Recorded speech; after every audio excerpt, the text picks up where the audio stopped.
I have a question.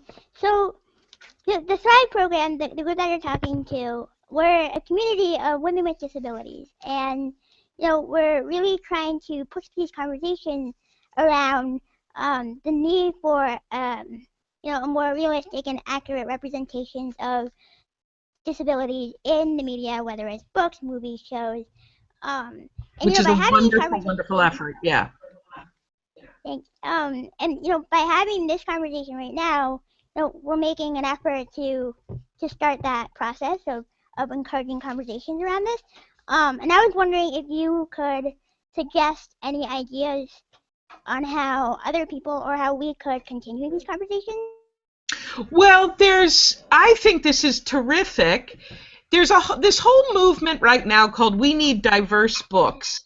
And it started actually with some writers of color, and it started about a year ago when at the National Comic-Con, I guess, so the comics, was a panel, this was a main conference for young adult writers, and the main panel was all white, and there was only one woman, so it was all men basically, and they were all white men. And so they started a movement called We Need Diverse Books, and I think it's done a wonderful job of trying to show the reality of what our population now looks like in America, but and here, let's have books and characters reflect the population that is at large, and not presume that young kids of all colors will always relate to a white main character. And I feel like disability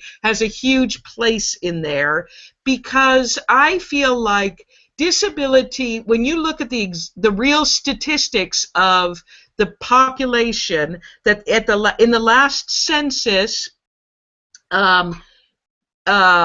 disabled teens between the ages of 16 and 20 who are identifying themselves as severely disabled enough to impact their ability to live independently as adults. So that's a little bit more than ADHD. That's saying we're pretty severely disabled, is 1.2 million kids between the ages of 16 and 20 in America. That makes it the largest minority group there is.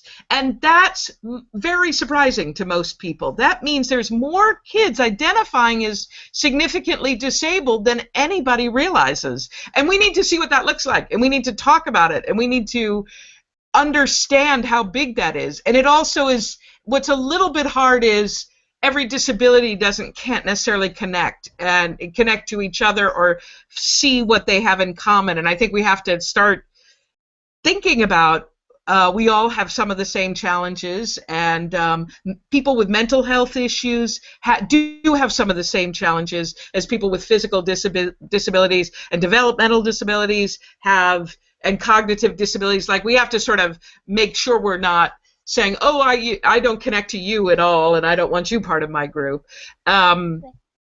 I feel like it's going to be a growing, and groups like this is where it starts. Your group right here is wonderful to look at, because it's connecting. You're connected in pairs, an older and a younger mentor, and then you're getting together in groups, and that seems to me a wonderful place to start, and to keep insisting on it. So there's been lots of different things about writing to publishers, about this is just for publishing. I feel like we could get it in movies and TV shows beyond just Glee. We could use more disabled characters all around. Letter writing campaigns, that kind of thing. We're on the cusp of it.